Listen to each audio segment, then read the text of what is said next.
guest for the next show, and we're live. We are live, Not from New York, but not from New from York, Bossier City, Louisiana.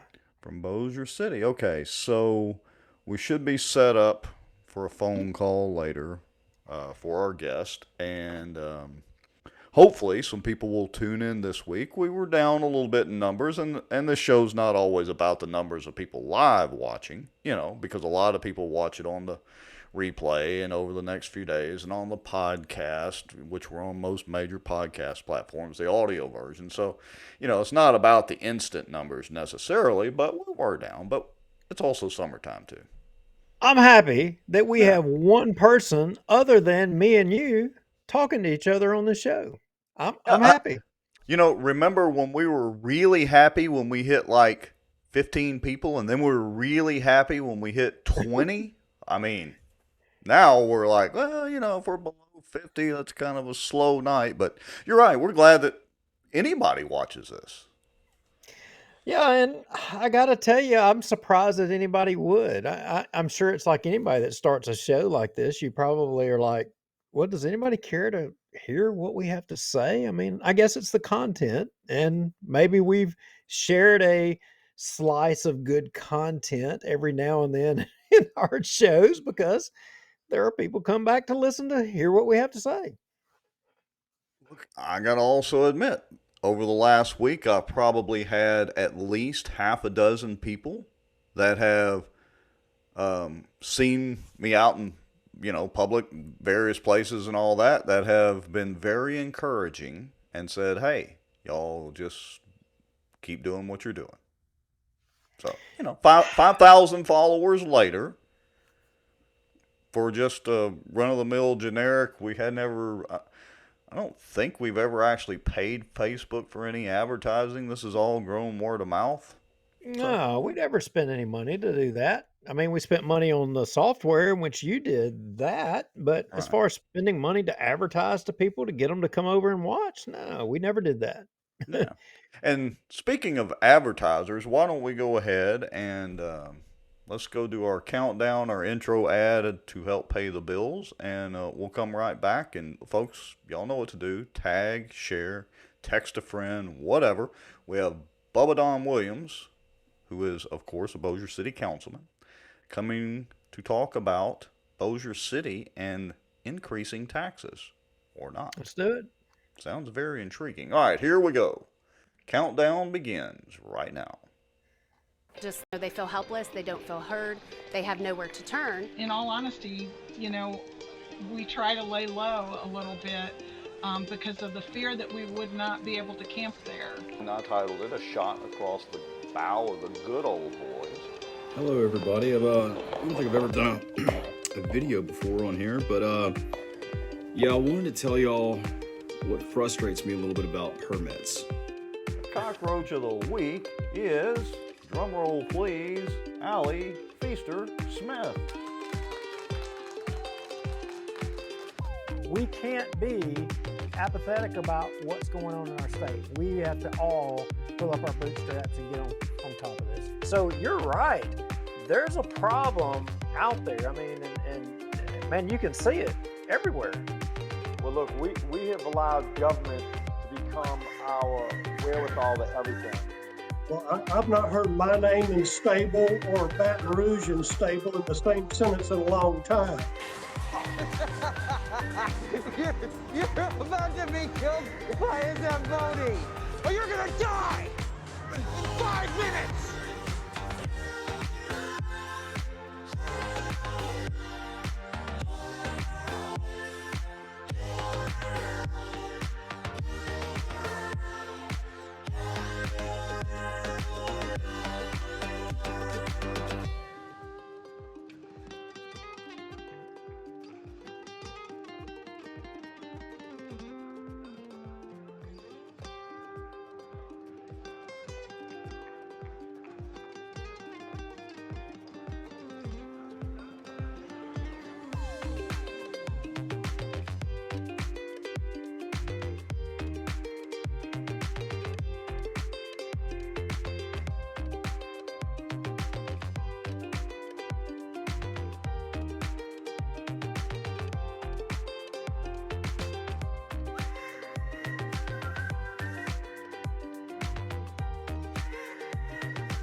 This Bossier Watch live broadcast is brought to you by David B. Womack for all your contracting and construction needs. The Outdoor News, fishing and outdoors for our area. Acadiana Mortgage, over 23 years in the mortgage business. Pelican Training and Consulting is an IWTP customized training provider with over 25 years of success to show for it. Call them for a free consultation today. Pelican Training and Consulting matches employers with 50-plus employees with training dollars. Smarter Geek, making technology easier.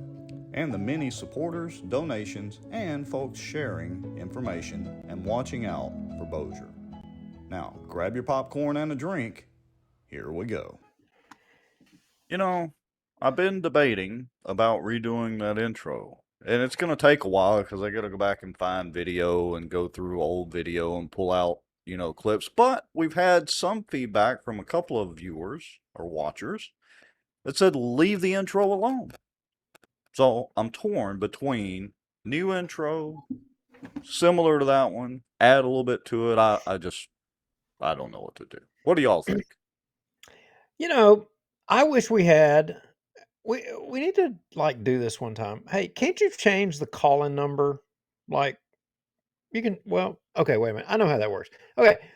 I wish we had more call-in folks from the show that called in and had a discussion with us. Remember we did that one Just time. random callers? Yeah.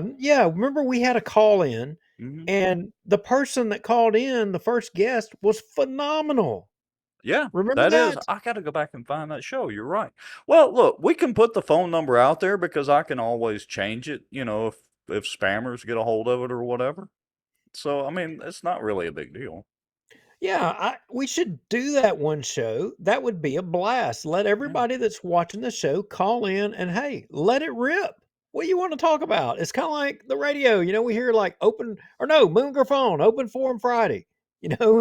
He puts Fridays, hey, whatever you want to talk about, call in and we'll do it to it. Yeah, no call. Of course, we don't have the advantage of having a call screener, but this is a live show, so I hate to say it, we're not really worried about what somebody says. And if we don't, if we get some kind of spammer from India or something like that, we can always just hang up on them. Or we could have fun with the spammer from India. Well, that would be fun. I mean, I'm certain I could sell him a security system. I have no doubt. Yeah. See, Ashley Lee Bullock, she likes it. She says, "How fun!" So there we go. But we could potentially get a call from someone else. I'm Eric. Oh well, we could. We could get one from. Let's see. I guess that would be the FBI. Yeah, or CISA. I mean, all in the same. But hey, I gotta say, I don't know if you saw this video, Rex, but I thought this was just hilarious. I about busted a gut when I seen this on Twitter, and I thought, I've got to share this. I'm all in the mood for us getting banned off of Facebook or YouTube again, so go ahead and roll with it. But if it happens, what I'm about to show is what you need to do. These guys are providing the answer for what you do. If you get banned on Facebook or any of those platforms or any nefarious things happen, we're fixing to give you the example of what you need to do. So here we go. Roll with it.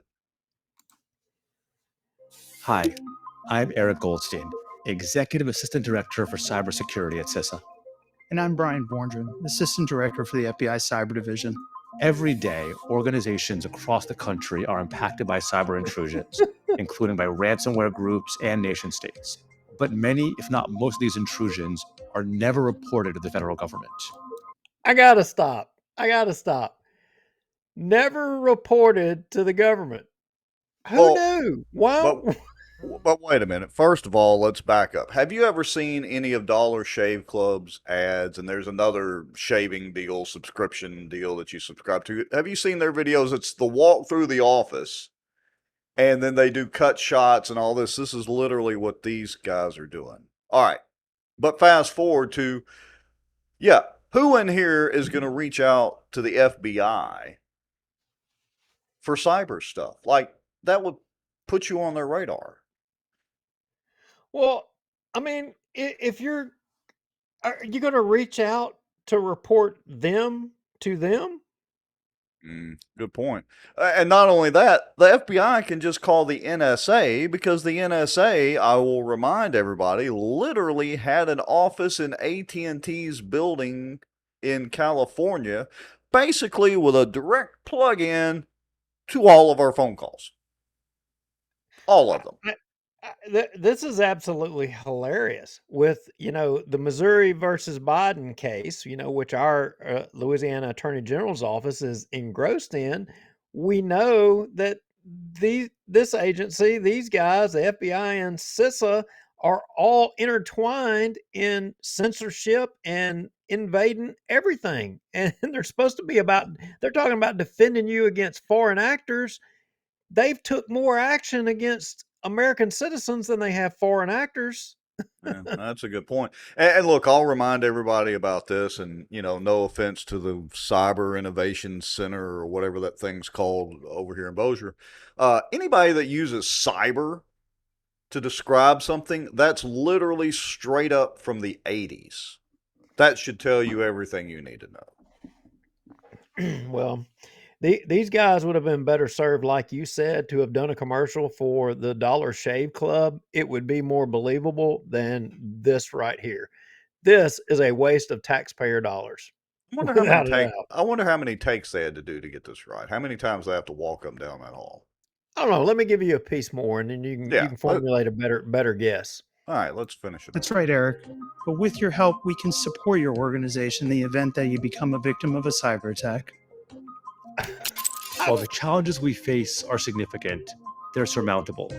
Any organization impacted by a cyber intrusion should immediately report to CISA or the FBI, and will ensure information is appropriately shared within our organization. Okay. Yeah, I bet they are. I bet they're going to share the information, all right.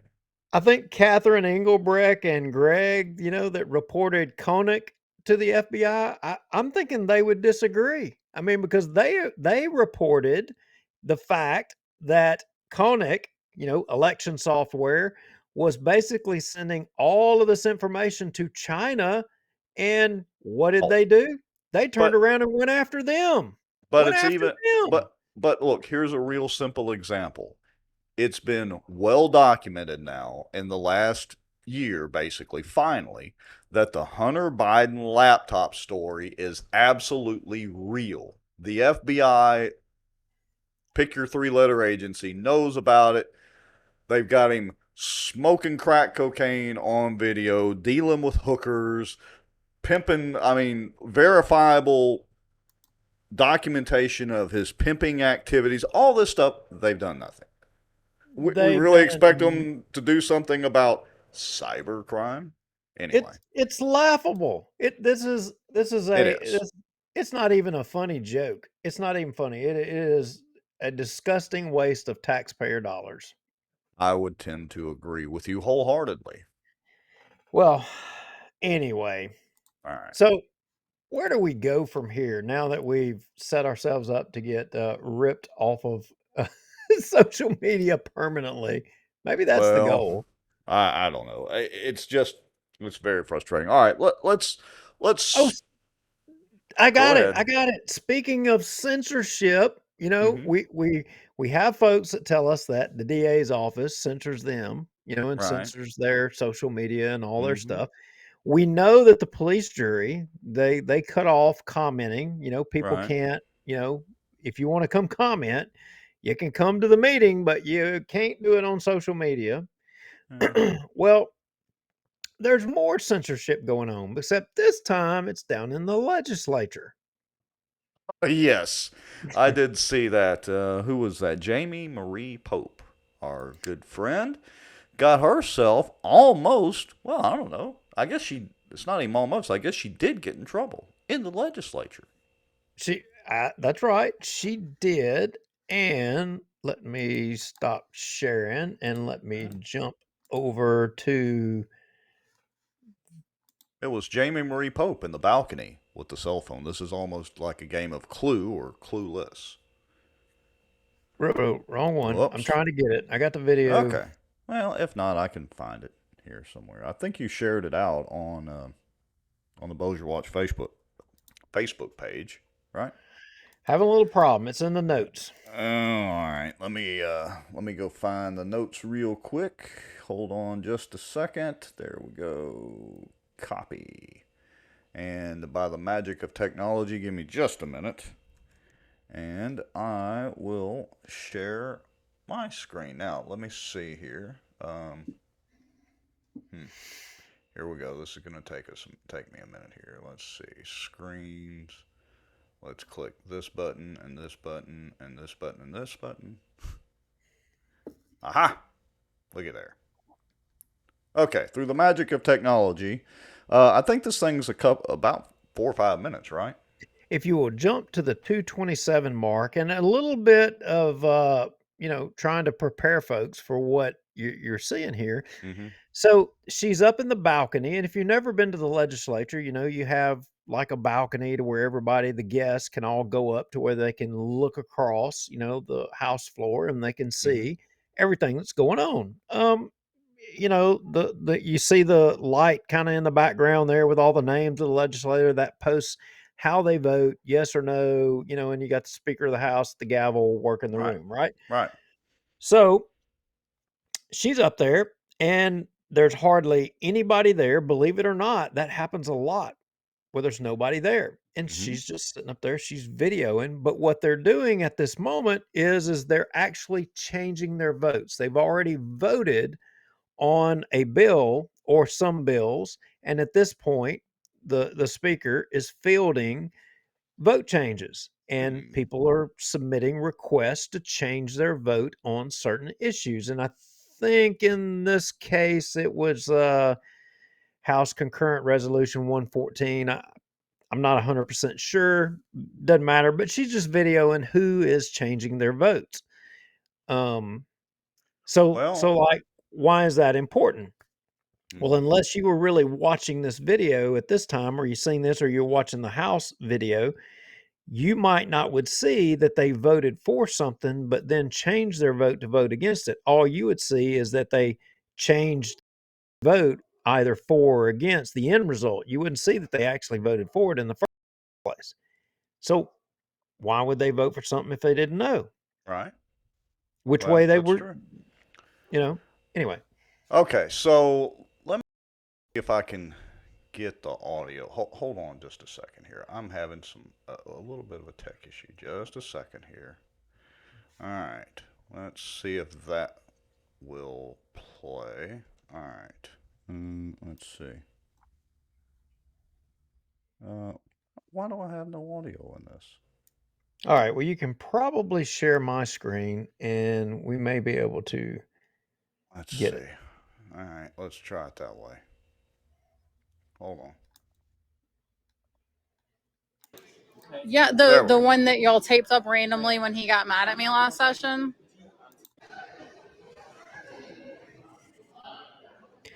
All right. So she's sitting up there, she's videoing, and then here comes the sergeant at arms in the building, and the sergeant of arms starts confronting her. Not taking pictures or taking video. I'm live streaming. It's different. There's no signs that said I can't go live. Okay. It is. So I'm not able to document a public meeting. You can view where they point the camera. I can't see everything else going on in the room.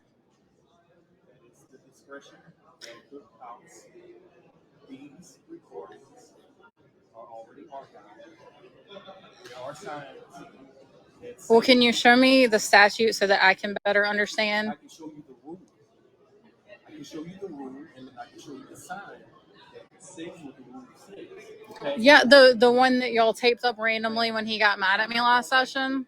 I'm telling you, that's what the rule is. Until I'm told not to enforce it, I'm not going to let you give me a problem. I'm not giving you a problem. I'm the only person up here in a balcony. Which is a version of recording that is not allowed. If you are going to continue to do that, I'm going to ask you. All right, let's stop it right there for a second.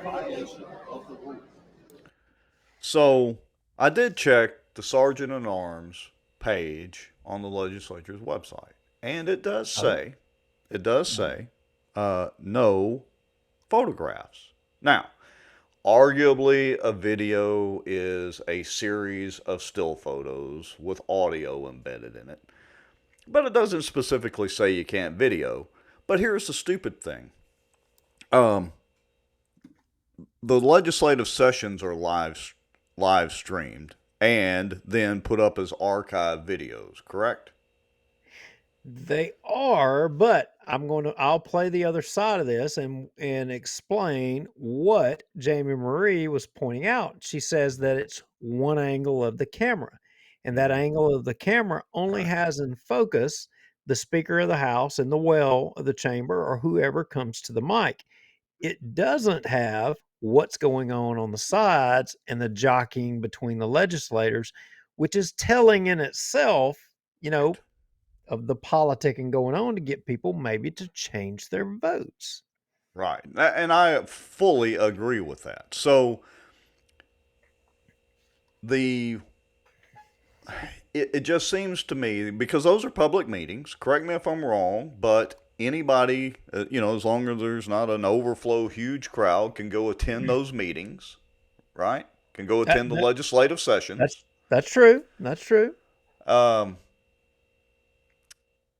there is, I guess, there is an argument to be made that from that, and I'm just going to play devil's advocate for a second, although I agree with Jamie Marie on this, and I agree that it should be 100% open, and that there is zero room for any secrecy. It should be fully transparent. So, but I'm going to play devil's advocate for a second. From her angle, potentially, now she's not really showing it, you couldn't tell from her video, but potentially it could show screens or messages between two legislators, or like you said, just conversations in there that maybe they don't want completely public. It's kind of like, I mean, and I'm not saying I agree with this, I'm just saying there is an argument to be made for that. Now, on the other side, I think it should be completely open, and there is zero reason, because, unless we had the state police in there and they were talking about an active investigation or something like that, and that information didn't need to be shared in real time for some crazy reason. I'm just coming up with some hypothetical weird situation. I would argue that all of that should be public, including the interaction. So I agree with you. I'm just presenting the other side of it. Right. Well, there is a cut with an image that the rules in which he was talking about, the rules being posted on the outside. Save my screen because we're going to finish playing this here in just a second. But what he was referring to, there's signs that they have down at the entrance of the stairs to go up into the balcony. And last time you came, you had a letter. And that stupid son of a gun, I can't get rid of him yet. The police jury does not want us to talk about them tonight, Rex. Hang on. They just don't. All right, hold on. So I'm going to share that screenshot. That's one of them, right? Oh, those are some lawbreakers right there. Look at that right there. Evil, devious people. Are they taking pictures? Well, my point is, there's you see that rail right there in front of them? Yeah. Oh, wait a minute. There's the posted signs. Look. Can you see that? All right. No cell phone operation permitted. Does that apply to the legislators? Well, wait a minute. Blow that up a little bigger. Senate in session. Let's not forget pagers. And, well, God forbid anybody has a pager anymore. You got to have the pagers. I mean, that is the most important one of all. You got to have your pagers on vibrate only. No standing at the rail. Put cuffs on those kids. I mean, cuff them and stuff them. They need to hook them up, them lawbreakers. I mean, order or not. Are we a law and order country or not? Like I said, because I did search for it on the Sergeant at Arms legislative page, it does say no photographs. But I would agree with Jamie Marie. Show me the statute, the literal law that says that you can't. Well, you're probably not. You're probably not going to find that. What you're going to find is that the House, that the Speaker of the House sets the rules of the House, or probably the Senate President and the Speaker of So, the House. but let me play devil's advocate again for a minute. What is the punishment for it? What are they gonna do? Kick you out of a public meeting? Under what law? It's a Well, public building and a public meeting. Under what law? Unless, she got, or let's say it was me down there. Because look, the cops do this all the time, and security guards. Oh, well, you can't video that. Really? If I'm standing in a public space and it is a accepted public area, I can absolutely video it no matter what the cops say. Or security guards. And that's what the sergeant at arms is. He's a glorified rent-a-cop. yeah, There, I said it. but you know what the overriding story here is that What's that? why is it that every aspect of our government, I mean, it doesn't matter. You pick the government body, every one of our government bodies is trying to prevent the public from being able to do this or do that, say this or say that, or they're limiting the interaction of the public more and more and more and more. And anyway, them kids standing at that rail, what harm were they causing? Yeah, I mean, I get it. If you have 100 kids, it can be Right. disruptive.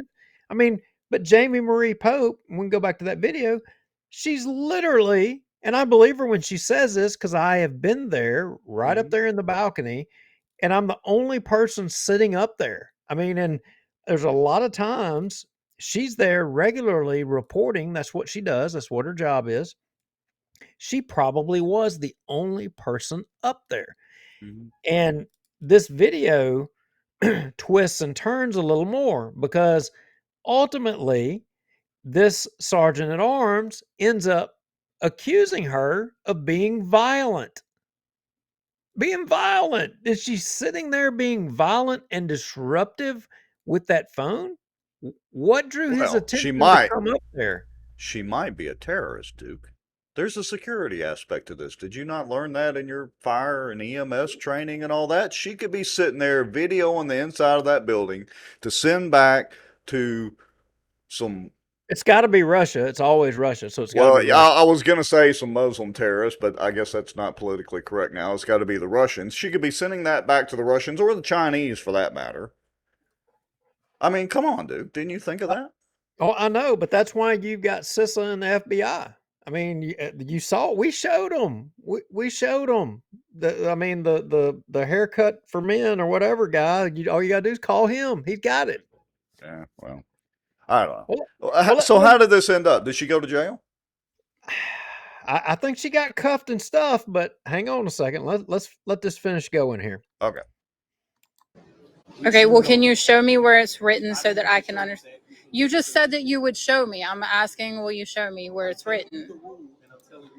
Okay, so can you tell me where to find it, where it's written, so that I can understand better? Because it was fine for me to have my camera, then it wasn't fine for me to have my camera. Then it was, oh, you need to get a media badge, so I did. And then it was, but so, well, I'm just trying to explain to you. So then I got my media badge. So I got my media badge, then that was an issue. And then I was cleared to use a camera up here. And I'm asking you, where can I find those rules written so that I can look at them and understand? She should have asked him to remove her and then file assault charges. Oh, he gets So they're there. not written anywhere, just whatever the whim. Okay, and I'm asking you where I can find them so that I can understand better, so that I can look at them and know what the rules actually are. So there's no link anywhere. There's nowhere to find them. I didn't say that you did. I'm asking, can you point me in the right direction? Okay, so you can't tell me where the rules are. They're just however someone feels at that time on that day, that's just the rule. So if I wear a red shirt up here and y'all decide, well, we don't like the color red, then that's not allowed anymore? Don't try to use logic with him. Okay, then yeah, I would like to talk to whoever, because if y'all can't show me the actual rules. Okay, well, where do I need to go? Look at all the people. Walk right down to the podium. You just told me to, okay, so sit right here and wait for her? Okay. Well, I didn't either, but you just told me to stay where she can find me. Do you see me walking behind you? I'm following you. That's fine too. Oh, seriously? You think I would push you down the stairs? That's the absolutely most asinine thing. When have I ever even acted like a threat? Okay, I'm violent because I want to be able to use a camera in a public building. You know you are full of crap right now. That's hilarious. And I will, but don't sit here and act like I'm threatening you. I'd have just No, I'm reversed it, not said, hey, I'm threatening not sure you. what you're going to do behind me, so It's you not go first. possible to ask to see the rules so that I can obey them. And I'm following you or walking in front of you so that I can follow. You are so full of crap right now. You're acting like this is a violent situation because I asked to see the rules so that I can follow them. And that's why this needs to be recorded. That's why I need recording. That's great. Okay, this thing drones on for quite a while, but it's interesting that violence pops up in this dialogue here. And there's another link in the notes, Rex, that we need to pull up. It'll be the next one after the check. I mean, I get Jamie Marie, and she was trying to make a point. I mean, she's media, and they were changing votes, and that is a uncomfortable thing down there when they go to trying to change votes, because they don't want the public to know that they're changing votes or having to change votes, or that they voted one way or the other or whatever. They don't want folks knowing that. Well, but that's And silly, because literally as soon as they cast their vote, we know it. yeah, I mean, I understand your point. I get what you're saying, and you're absolutely right. But I'm just saying, on principle, that's about as stupid as it gets. it is about as stupid as it gets. And I see that is not pulling up straight. And the interesting thing, and Give me a second here. This raised another question. Uh, that sergeant at arms, as it would turn out, happened to be he's described in this article, an article by the Advocate in June 4th of 2014, as being a deputy, has a history of violence. In fact, he was put on leave from the department down there by a domestic violence complaint from his wife, where he had put his hands on her throat and tried to choke her. No wonder he wanted to be behind Jamie Marie. See? I don't know, but something tells me he would have had experience on the violence issue. He probably knows that well, probably better than the rules of the House and the Senate. But that said, it raised another question. How does an individual with that history get to be a sergeant of arms, in the legislature? Well, look, in his defense, maybe he was found innocent. I mean, it says he was arrested, but does it say he was prosecuted and found guilty for anything? Don't know on that one, and Now, admittedly, that's that whole thing of I agree.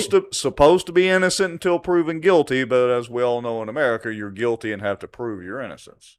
I agree, and all we have said is that his wife went and filed a complaint, and this article here says from the Advocate has a history of being a reputable, Yeah, it does. press organization. They're part of the press club.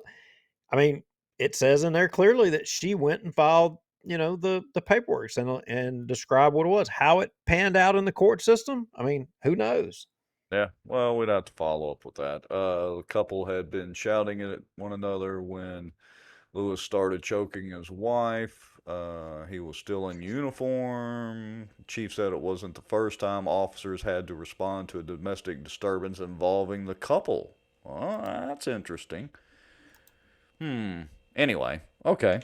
So, I got to know, though, because I didn't watch the whole video. Did she get cuffs thrown on her? Or did she go to jail? No, I watched it to the end, and I was really wanting to see that fight, but it never happened. She didn't do it. Well, my money be on Jamie Marie. She probably pull out a can of whoop ass. Yeah, I think she could handle herself well, no Yeah. doubt. All right. So, being censored in Baton Rouge. I mean, part of me wants to say that's absolutely censorship. The other part of me says, well, they do live stream it, But you're right. They only show what they want to show. So, So, Ruth Pope Johnston says, maybe the wife was live streaming. It obviously triggers him. Maybe so. and we haven't called out everyone that's watching the show tonight and said, "Hey, I see Val Baker. He's been on, Oh, since well, the look. beginning." Hold on just a second. Hello. Can you hear us? I can. All right. Let me switch screens over here, and sounds like we have a guest. I hope it's Bubba. I hope it's not some spammer from India. I'm up here in the balcony right now. In the balcony right now. That's it. No videoing, no recording. We're gonna send our sergeant at arms up there to get you. Well, did you need any sergeant of arms today, Bubba, at the council meeting? I didn't even get a chance to watch it hardly. It wouldn't be the first time they was after me. Right? Well, we could have had a Zamboni come through there, but anyway. Well, so Bubba Don, I called you and gave you a shout out to see if you were available to come on the show tonight because during the week I started getting a few emails and messages, and folks were saying, "Oh, they're fixing to raise taxes on us in Bossier, and we need to pay attention." Well, is that accurate or is that inaccurate? Well, dude, what you got called today, because Vince got a lot of them. I didn't get none. That's inaccurate. Today on our agenda was just every year we have to do this administrative function. We just have to verify the millage we're collecting and the amount of money, the same as it was the last couple of years. And that's all that was. So the millage isn't increasing, or I guess in the reverse, decreasing. It's staying the same. It's not like a roll forward situation or anything. Yes, the property tax is staying the same. Now, I'll be honest with you, and I think I don't know if I talked to you, Dick, anyway. We have been having, about 3 months ago, well, probably 2.5 months ago, Mr. Darby formed some committees with some council members on it. There's a couple of things we got to do, and if you give me a couple minutes, I'll tell you the first one, just be quick, and then we talk about the police one. Our council on aging building, I don't know if y'all been down there. It's falling down or about to fall down, and it's a very old building. I know because I went swimming in Bossier Pool when I was a kid, and you had to go through there. And that was about probably 50 years ago, over 50 years ago. So we know how old it is. It leaks. The bathroom's not upgraded, and we got some people in wheelchairs there. So our first task was to find some land, find some money to build a new council on aging building. And we've been digging into that too, and we made a little progress. We've had the ladies from the council on aging come to our meetings every month. Looked into some shelters that people feeding the homeless. They're coming in and enlightening us on things we didn't know. We got the police and fire there because that's basically what it was for. And like I said, a couple council members. And the biggest thing on the police and fire, Duke, we talked briefly about it, was, we're losing people. And of course, pay is the biggest thing. And, it's slow to make rank in the police force. So we're trying to find, we're digging into the budget more. We're trying to find ways to give not only police and fire raises, it's eventually we want to give all the city employees a raise. But we're looking at maybe sign-on bonuses, just different things we can attract people. Because if I'm not mistaken, I think between the fire and the police, we had like 30 guys, that could retire at any time on the drop program. And we can't afford to lose 30 guys. So today, like I said, you didn't watch it. We allocated $250,000 to police and the fire, and so they could do what they wanted to. I know Chief Haugen was going to hire a couple guys. Brad's got I think he's got 4 guys. He said on the drop program, they'll be retiring for the end of the year.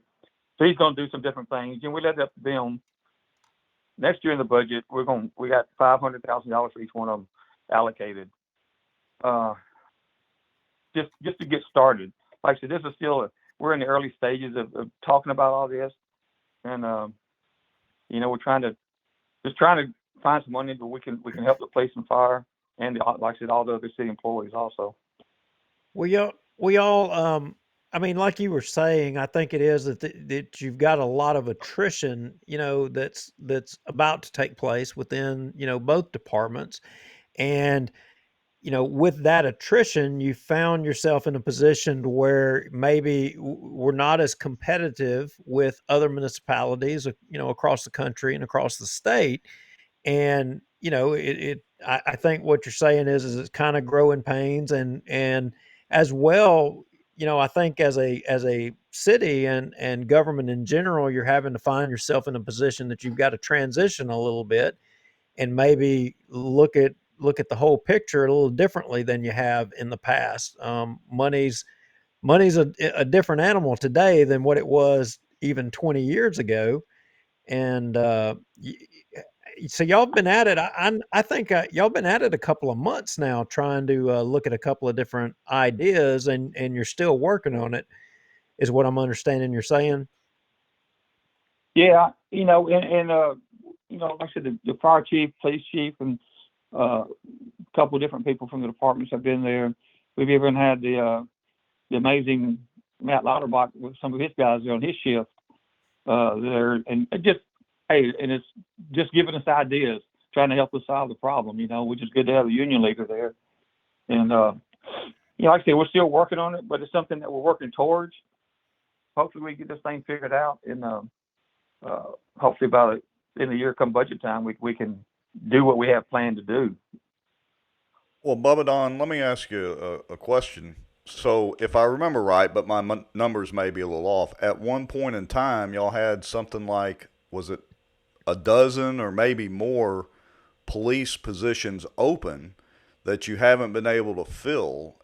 Number one, am I correct or close to correct in that? But number two, is it strictly a money issue, and what does it actually take, the city council to do? Have to pass an ordinance, or what do you guys have to do to be able to pay the police more money in those, entry-level positions to attract them?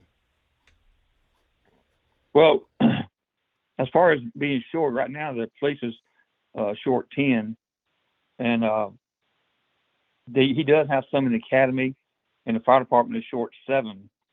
There's some bonds we just recently paid off. We're going to try to reallocate that to the police and fire, and like I said, going up next year from the $250,000 this year to $500,000 for each department. What Brad talked to us today, what he's going to do with his is, the ambulance guys, man, they run, as Duke can tell you, they run all day and all night.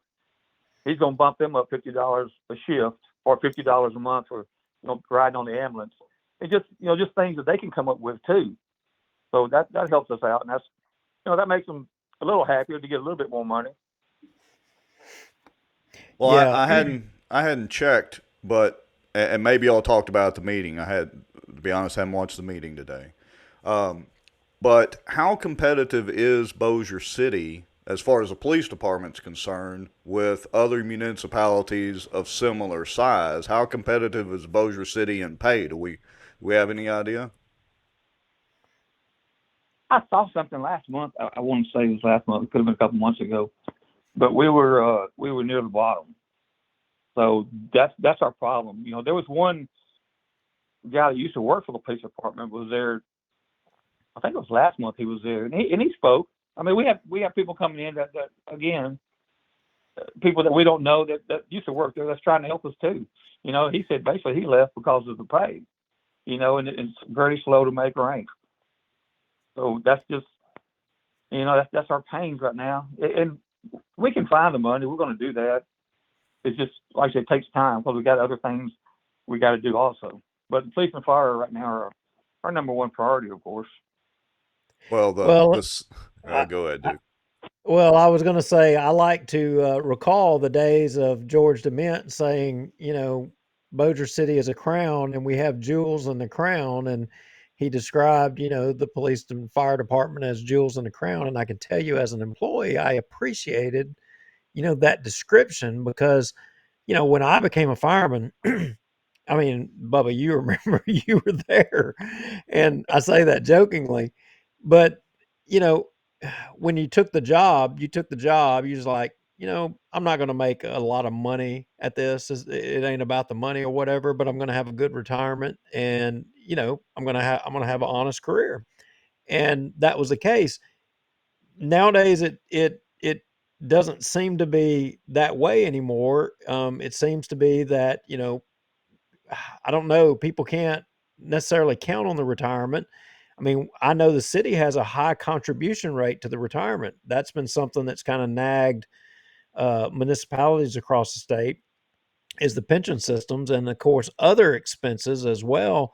And I understand that, someone, said or made a recommendation about taking monies from one account and using it to fund what you needed to get the police and fire department around.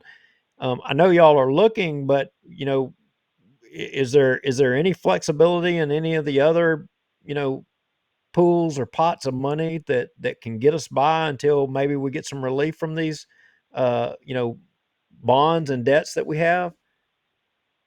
Yeah, like I said, we met it with Angela. I don't know, maybe it was last week. Our finance director, and of course she's helping a lot too. There's some money that we can move around. Like I said, some bonds we paid off. We can move that over there. And I'm gonna be honest with you. We talked briefly. There's a 0.21 mils that we can, as a city council, that's been voted on. We could have, raised that money, but it's only like $146,000, and that wasn't really enough to probably to deal with the people that's going to be mad. Because our taxes are up our property taxes are up for renewal next year, and we don't want to piss nobody off. We need those to give our citizens a raise for sure. Well, the cynic in me would say, and you don't have to comment on this, by the way, but the cynic in me would say, well, maybe we need less statues and more towards the police. But that's just me being cynical, and you don't have to comment on that if you don't want to. But dude, I'm like you, dude. We went in. You went in the fire department or the police department, and I went in the military, and we knew we weren't gonna make money. But again, when you retire and you make that, it's okay retirement for the rest of your life. It's pretty good. You just have to get over that 20 years of, trying to make rank with your police, fire, or the service. And once you get Yeah. over that, hopefully you get out and do good. Yeah, I appreciate the career that I had. I mean, I loved working for Bossier City. I mean, like I said, I was born there, raised there, and lived there all my life. I'm going to die here, and it shaped me into the person I am today. So it's arguably y'all's fault for why I'm doing this show. That's a joke, but Don't blame you me. right. But the bottom line on why we asked you to come on, folks were kind of under this impression, and look, it's a political game and whisper campaigns and things like that. But this is not a tax increase. This is simply, y'all's duty to you have to put this thing forward. You have to talk about the millage rates, and you're not raising or lowering. It's the status quo. Ain't nothing changing. That's the case, right? Exactly. Nothing is changing. It's it's a response you got to do it here. All right. Well, we appreciate you coming on and taking a few minutes to discuss that and kind of clear the air. Is there anything else you want everybody to know, or anything coming up, or at any of the future Well, meetings? Yeah, we tend to meet. We had Mr. Crockett like talk a couple times today, and John Settles back there trying to hold him back from getting up talking again. But other than that, man, come to the meetings and ask questions. We'll be glad to answer them for you. I agree with that 100%. Come to the or go to the meetings, folks. But you know Yeah. what, Bubba, you've been down there a long time. Hadn't that always been the problem? I mean, you guys, I mean, you're elected to go down there and work on behalf of the people, and a lot of times you're just having to go with your gut on where the public actually wants you to go, and the reason is because you don't hear from them. Is that not the case? Well, yeah, basically it is, Duke. I mean, I hear from people. I hear from more people down in South Bossier, Shady Grove, and Bel Air area. Just needing little things, a road repair or whatever. And people down in where I grew up at, born and raised here in Central Park, they could just come to my house, sit on the patio. We talk about it, and get things done right there. But and hey, I get good help from Rauschenbach and Clinton in the engineering. I've got oak trees that's grown up over the curbs and the streets, and the sidewalks are all lopsided, and so we're fixing to fix some of those. But it's, and I don't say I get anything more than anybody else do, but it's good when you call down there and try to get something done. At least they come out and look at it, But yeah, again, back to the meetings, come to them. If you got a question, man, call somebody. Well, it's kind of like our shows. There are certain things that we can talk about, and everybody, we'll have 200 people packed in there. It's kind of the same thing at the meetings. If certain things are coming up for discussion, everybody's in there. But, normal meetings, like when y'all talk about tax millages or hiring more police or being able to afford them, is pretty much crickets. So it's kind of the same thing for us. It's like the first meeting of our term, it was packed and people standing up around the walls, but, every time somebody got up and spoke, I'm going to come to every meeting. Well, it's been 2 years. I haven't seen you yet, so I want people to come because I want them to talk and ask questions and see what else we can do for them. Well, as far as we're concerned, the more people that attend the meetings and ask questions, the more sound bites we have to talk about on the show. So it's works both ways. It's good for us too. Hey, exactly. Hey, Bubba, we got a question from somebody watching the show that Thomas Shea asked, when are the lights going up on Barksdale Boulevard since they've already something the base and electrical? Now, those lights down there, they've got them lights, had them poles on order. They've got the base set down there. You're talking about 71 South. They've had the base set, golly, for 4 or 5 months. They're waiting on the poles to come in. Everything is hard to get right now. But as soon as they get them in, they're ready to go. Believe me, they'll get them up quick. So that's and one thing. I met with me and I forgot who it was. Met with DOTD because we had if you remember, Duke, young lady crossing down by Foodtown, crossing highway, got struck and got and she was killed. Well, we got with SWEPCO and we're getting some lights put up down there across the street from Foodtown. Well, come to find out, DOTD, they put it somewhere, the work order, and forgot all about it. So we had, I think Clinton with engineering called over and talked to them, and they found it. So now they're going to get on it again. Things like that, Wow. just it's amazing things like that happen. Wow. Yeah. Well, again, Bubba Don, we appreciate you coming on and talking about that briefly. And, in the future, I hope you come back on the show and we'll talk a little bit more in depth. We certainly, as you know, could throw in our 2 cents on a couple of issues, but that's what we wanted to get tonight was that, look, there's not any, taxes being raised. That's an inaccurate rumor, and we wanted to make sure that everybody understood that clearly. Yeah, well, I appreciate it, Duke. I appreciate you let me say that there. It was just a administrative thing we do every year. We have to, and the taxes are not being raised. Well, that's good enough. We'll keep on keeping an eye on you guys to make sure. All right. Appreciate it. Thanks, Bubba. All right, Duke. Y'all be good. Okay, bye bye. All right, so there you have it. Yeah. Well, glad that we were able to answer that question. I got Or get it several. answered. Let me rephrase that.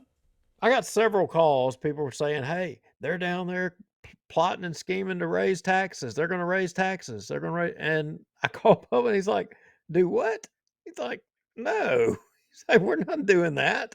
Well, every time this comes up, any millage renewal, whether it's for the city or whether it's for the parish or whoever, doesn't matter. There's always the argument made that, well, yeah, but that millage was added on, and so by renewing the millage, it is a new tax, because if we didn't renew it, it would fall off, and then they would have to, do a new ordinance and put it on the ballot and blah, blah, blah. I mean, there's that argument to be made. But the fact of the matter is, it's been there for however many years. I'm not really sure. And I assume it's been renewed maybe at least once in the past. I don't know without going back to look at it. So I don't know. Well, I'm like this. Well, look, I'm too lazy to ride a horse. I like to have paved roads and arguably good lighting on the roads too. So I don't mind paying taxes for things where I can see progress being made. Let me put it that way. I like driving around my truck with air conditioning, pulling my bass boat.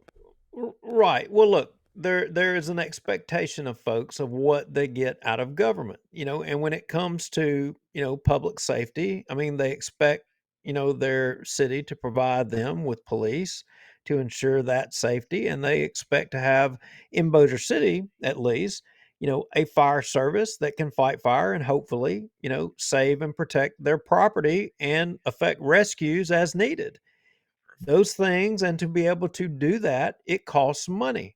Nobody in Bossier City has an issue with that, and they're going to support that every day of the week. But at the same time, it has to be reasonable, and it's the obligation of, the police department and the fire department to be good stewards of that money and not to ever abuse that support from the public. You've got to always not take that for granted. And, you know, I think Bossier City, unlike now, you recall the Halton, we were kind of out there opposing that, but there's a little bit of a difference. Bossier City has it refined down to an art in their budget on their public safety. They're to the point they know that they're short this much manpower or they're over this much manpower to provide this service or that service.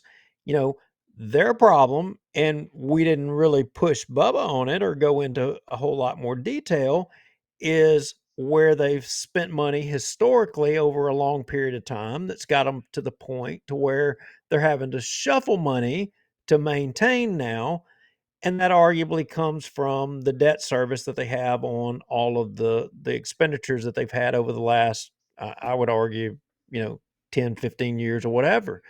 I mean, I think the number, I can't remember correctly, might be to the tune of, and I think this is what David Crockett was talking about. They have a debt service of like $32 million a year.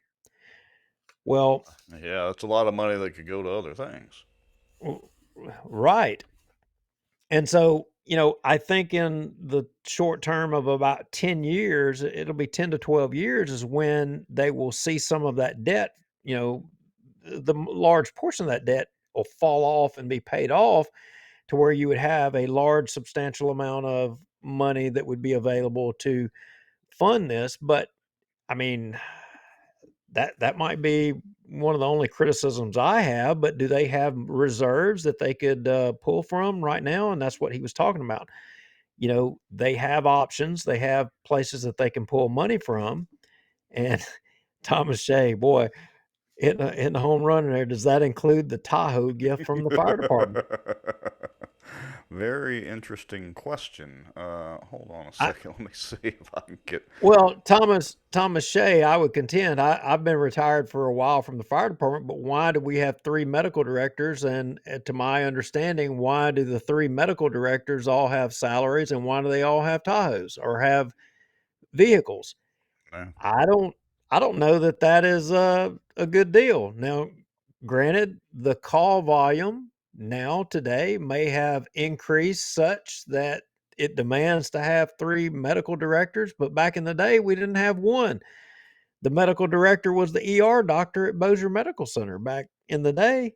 I mean, Well, and I would ask a simple question, and I really don't know the answer to this, but how much has the population of Bossier City increased since that time? Has it tripled?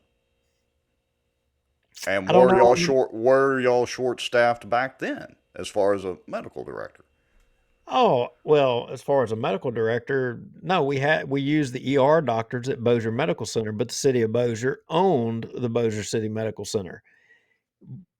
But I mean, Shreveport, I think their doctors were rotated between LSU and Willis Knight, and I can't remember exactly their structure, but I mean, you've got 3 medical directors, as my understanding, that are paid directly just simply to be. That wasn't the way it was historically in Bossier City.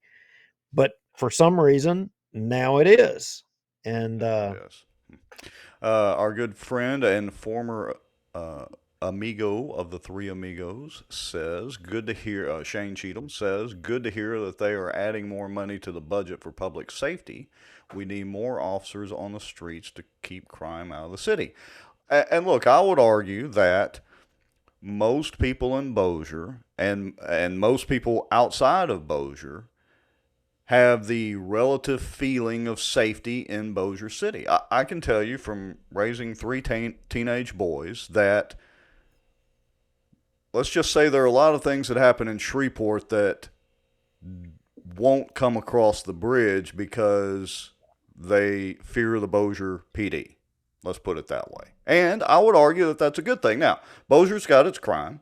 As a matter of fact, most people be shocked to know this, but if you look at the crime stats, in some ways, Bossier is less safe by the numbers than Shreveport is. It's just Shreveport's murder rate per capita is, I guess on par with Detroit and Chicago and wherever else, and we don't have that over here in Bossier City. And so that's always a good thing because the Bossier City cops are pretty much on the ball, and the fire department is first class. So, I'm all in support of paying our police personnel and fire guys and EMTs and all that more money if we can do it.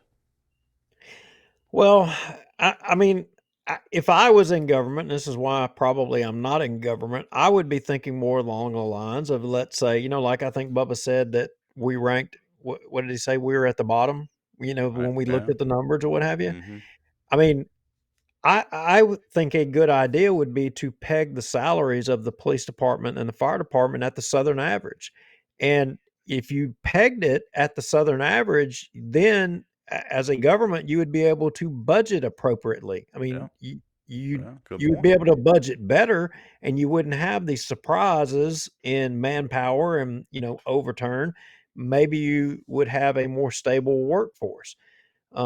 We've been fortunate, I think in Bossier over the years that we have a lot of uh, you know, folks that are loyal to Bossier, that are Bossier people, that family that just keeps coming in and coming out, but as we're growing and we're getting bigger, I guess that's not the case. And especially when it comes to the police department, the job's tougher. I mean, you almost have to be a lawyer to be able to be it, but then at the same time, you got to be able to be willing to risk your life for basically nothing. I Yeah. mean, a lot of people aren't going to step up to the plate and do that. Well, And that's true. And there's always the argument everybody knows what it is going in. You know, like you said earlier, you didn't really go into it for the money. You went into it for the retirement, at least on the fire side. And I would argue, it's probably the same thing for the cops out there. They're not going into it for the money. I mean, both fire and police officers have opportunities to make extra money, with second jobs and different things that they do and all that, of course, but they're not going into it as their, primary source of being able to get rich being a police officer or fireman. That doesn't really go hand in hand. no, it doesn't. But I got to tell you, when you put that pistol on your hip and you put that vest on and you go out there in a patrol car, it's real. Right. It's real at that point. And when you compare that against what you're being paid to do it, you gotta love doing it because the Right. money is not worth taking the risk and it's not worth doing that. It takes a special kind of person to do it. And, a hat tip from me to all of them that do it because folks don't want to see them, but when you're in a bind, When you need by them, God, you need them. you want to see them. And you want them there right then. Why couldn't they be there sooner? So speaking of that, that's a good Last time segue. you came, you had a Dadgummit. letter. I've got to get rid of You Patrick Jackson. It's the ghost of you are Patrick Jackson. you are obsessed with Patrick Jackson.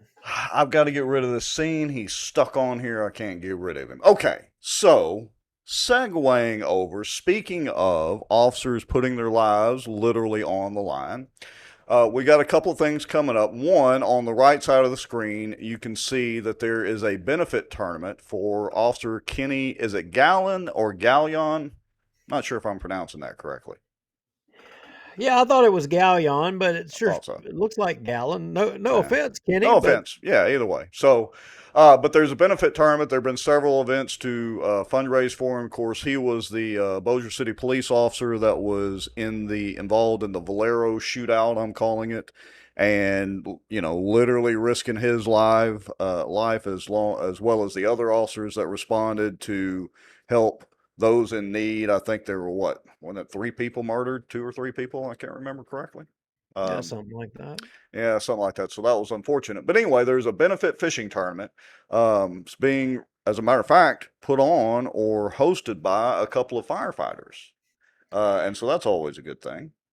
Yeah, it's kind of a thing that's always happened. The firemen and policemen always kind of stand up for each other and help, pull up their boots. In which the fire department stepped up a little early on this one, and maybe I could elaborate. I will tell you, I have tried to get the Fraternal Order of Police representative on our show to talk about, this subject or whatever, but uh, every time I ask him, he tells me he hasn't gotten permission from the chief. So, as you may have noticed today, Rex, I sent a formal request to the mayor's office and to the police chief of Bossier requesting an interview. And this is one of the subjects that I wanted to talk about.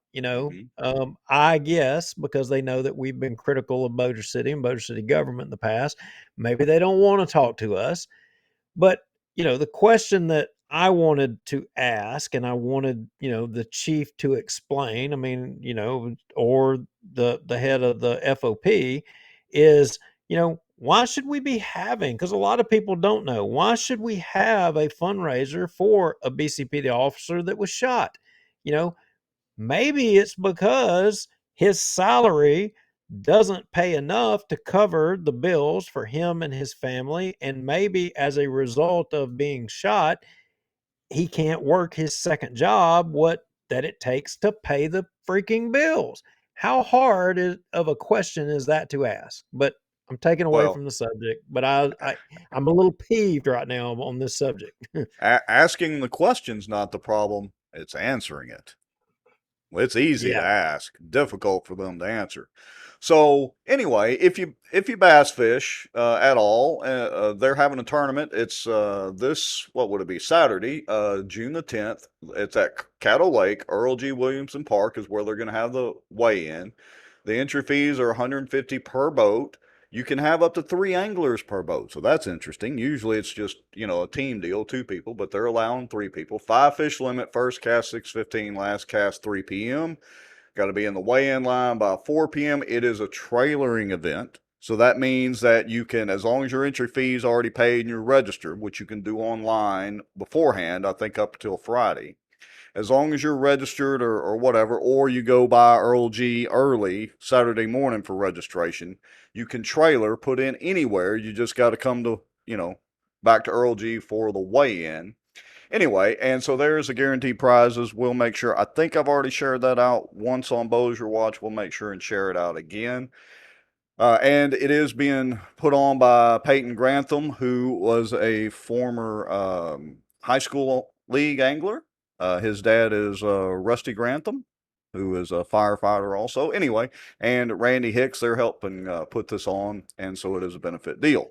Also want to point out, and you just made me aware of this, Duke, that there is a fish fry fundraiser for the shooting victims of the Bossier City Valero shootout. And it's going to be this Friday, June the 9th, at the Peterbilt place over on Industrial Drive here in Bossier. It's $10 per plate, or there's a bit.ly link. You can go there and just donate. And I imagine probably for the tournament, if you just want to donate some money, reach out to Randy or reach out to Peyton, and you can probably just donate even if you're not able to fish. So we want to try to help out Officer Kenny for putting his life on the line and his family and what they're having to, the turmoil they're having to go through. And also we want to help raise some funds if we can for the families of the victims of the shootout as well.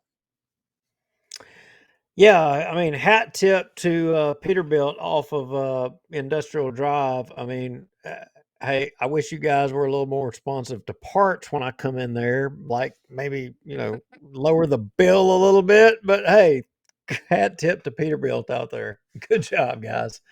No kidding. And my mother says hi, so hi, Mom. Okay. Scott Smith says, but that wouldn't help with whatever side job he had that he's not able to do right now. Yeah, that's correct, Scott. So, all right. Anything else, Mr. Lowry? Anything we need to discuss this week?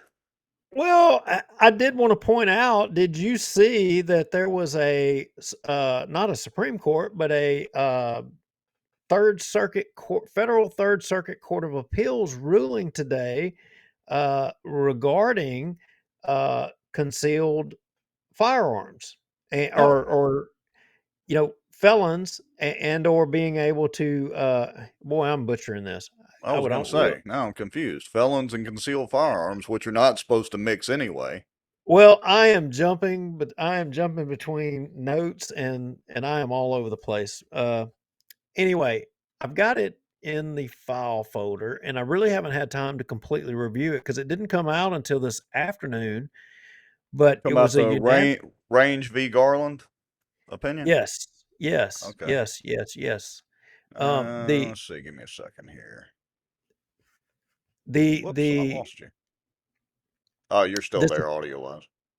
Yeah, this appeals court ruled, about a felon and being in possession, and the argument was that they were still a part, or the person was still, even though they were a felon, was still a part of the people of the United States that's protected by the Second Amendment. And they all agreed that, even though you were a convicted felon, and if you paid your debt to society, you were still, quote, of the people. Well, look, here's my stance on that. I agree completely. Now, you can make the argument, well, a violent felon, blah, blah, blah. And I get that argument. But in that case, I will just say, well, you need to make the penalty increased or whatever it is. I'm not, you know me, I'm strict on the Second Amendment.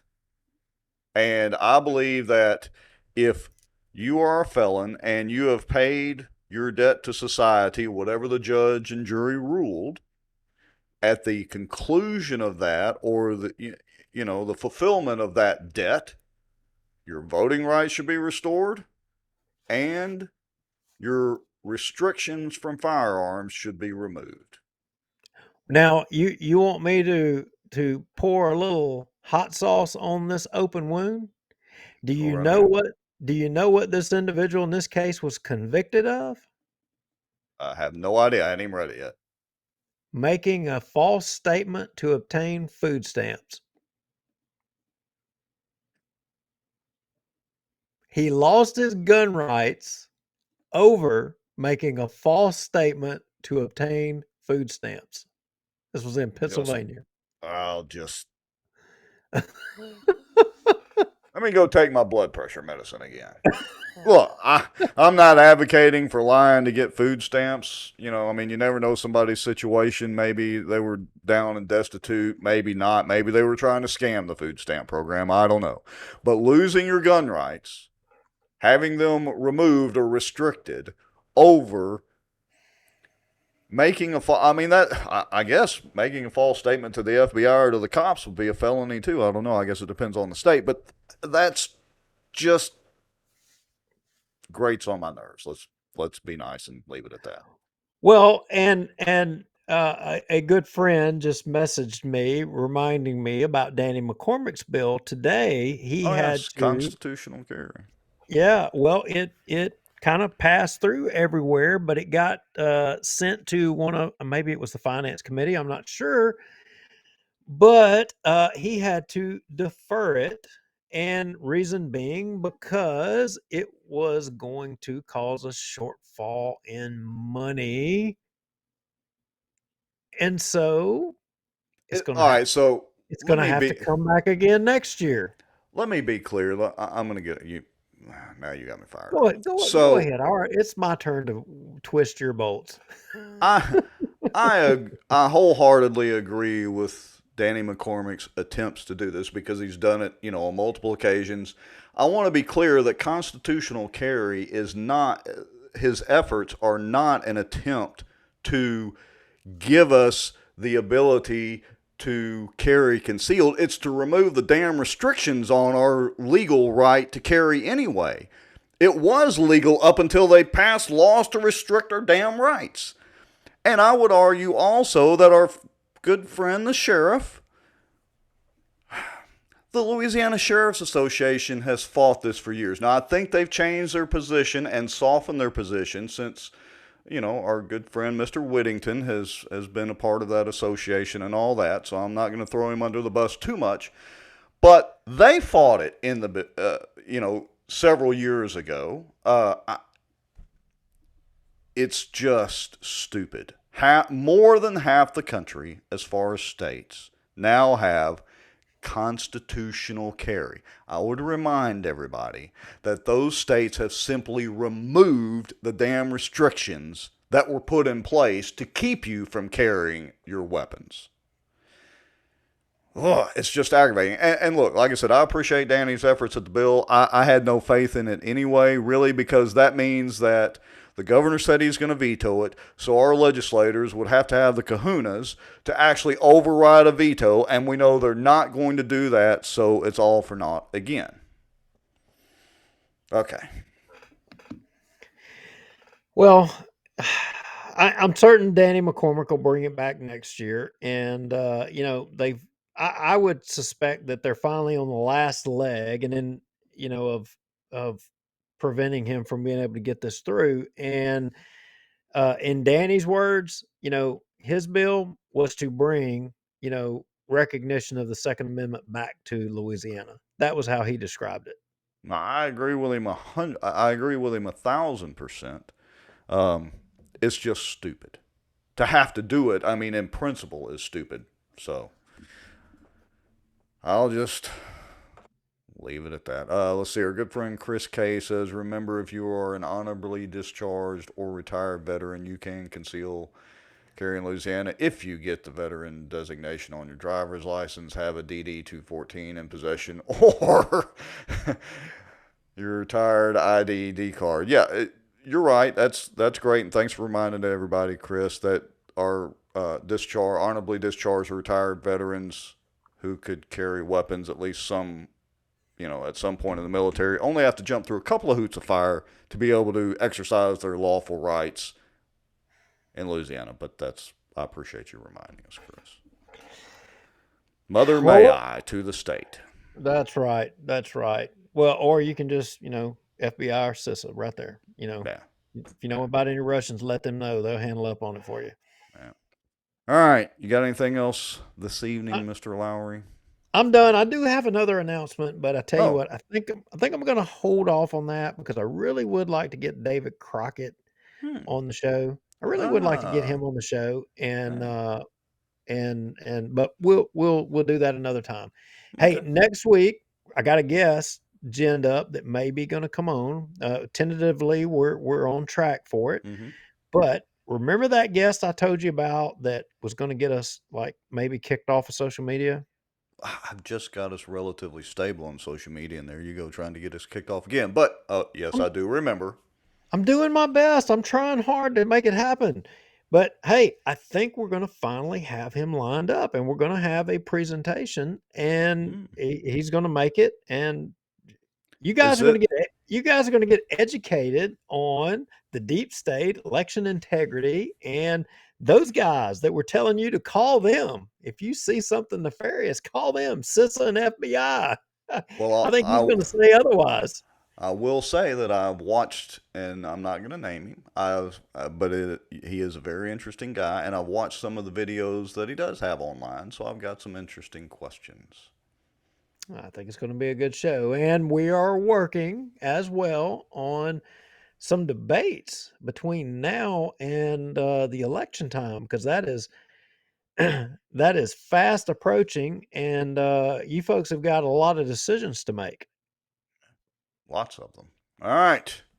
And first decision is to join us next week again, same time, same place, 7 p.m. Tuesday nights.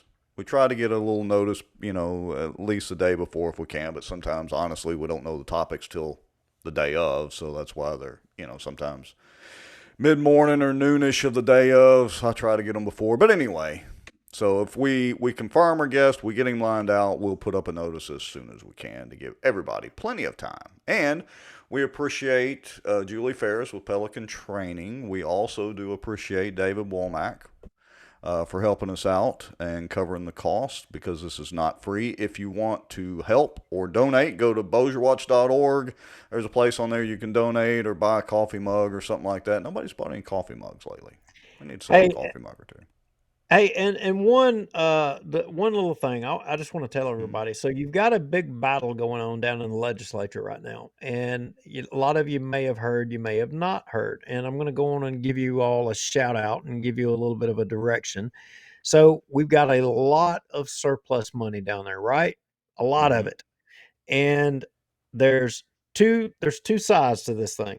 One, you spend all the money right now on stupid stuff.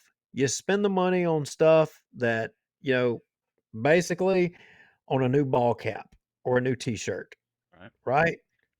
Or you spend the money on paying off some debt, and you enable the state to be able to have, over a longer period of time, a more stable budget for years and years and years and years and years to come. Well, the Senate basically, and we're going to need to get one of our senators on the show to talk about that. But the Senate basically wanted to spend all the money now. So for all these little towns and all these people to do all these little small things, and then you've got the House that's saying, hey, let's be responsible here. Let's pay off some debt, and let's make the state sound going into the future. If you guys think that, your state ought to, be more proactive and try to pay off some debt and make us better off going into the future, you need to call your representatives right now, and you need to tell them not to bust the cap. Don't bust the spending cap, because we've got an agreed upon in the legislature. We've got an agreed upon cap of what we're going to spend and per year, and to bust the cap means we're going to spend everything that we got now, and that's what a lot of them are trying to do. And I think we need to pay off our debt, pay off our bills, and try to get ahead. I'm just making a recommendation. Very good point. Reach out to your legislators, people. Pass the word. All right. Anything else? That was kind of a deep point right there at the end. Well, it snuck up on me, and I felt I needed to say something. We probably should have said more and dug a little more into it, because there's some heavy decisions being made right now in the state, and some expensive decisions. Expensive, yeah. And we were talking about earlier, saying, like with Bubba Don, about people not coming to the meetings, saying what they think. I mean, it's just like this. You need to call your legislators, and you need to tell them what you think. Buy you a ball cap today, or spend money to save you in the future a lot. Over a long period of time. I mean, we all know. Look, you put a little bit of money back. You don't spend it. It's going to pay off dividends for you in the long run. Why don't we do the responsible thing these days, guys? Yes. Why don't we? That's a good question. All Oh, right. Chris Gay says snuck up on you like you snuck up on that owl, Duke. Hey, Hey, be careful. There might be a law against handling a raptor. what? Yeah. I You was gotta watch defending. out. I was defending my chickens. You know, owls got to eat too. Yeah, but he ain't got to eat chickens. That dude invaded my chicken pen. I ain't got the video handy nowhere, but I was going to show you the video. Y'all Did go you see check. that? Y'all go check out Duke's timeline or whatever. I think he has a picture and video up of handling a raptor. Look, good looking owl. Is that a barn owl? I don't know what kind of owl it was, but he was hungry. Ain't no doubt about it. I know He you done killed. disrupted his dadgum chicken dinner. He killed 2 chickens and was. If I hadn't got out there sooner, I mean, he'd have done been on the 3rd one. Yeah, you know, it was a big owl. He was hungry. Oh, he was big. I Speak. took him. I took him over to the Cypress district. Yeah, there you go. He Maybe can he can keep an find eye some. on them. Yeah. Speaking of Yeah. being hungry, I'm going to get supper. All right. Good night, guys. All right. See you later. Appreciate everybody watching.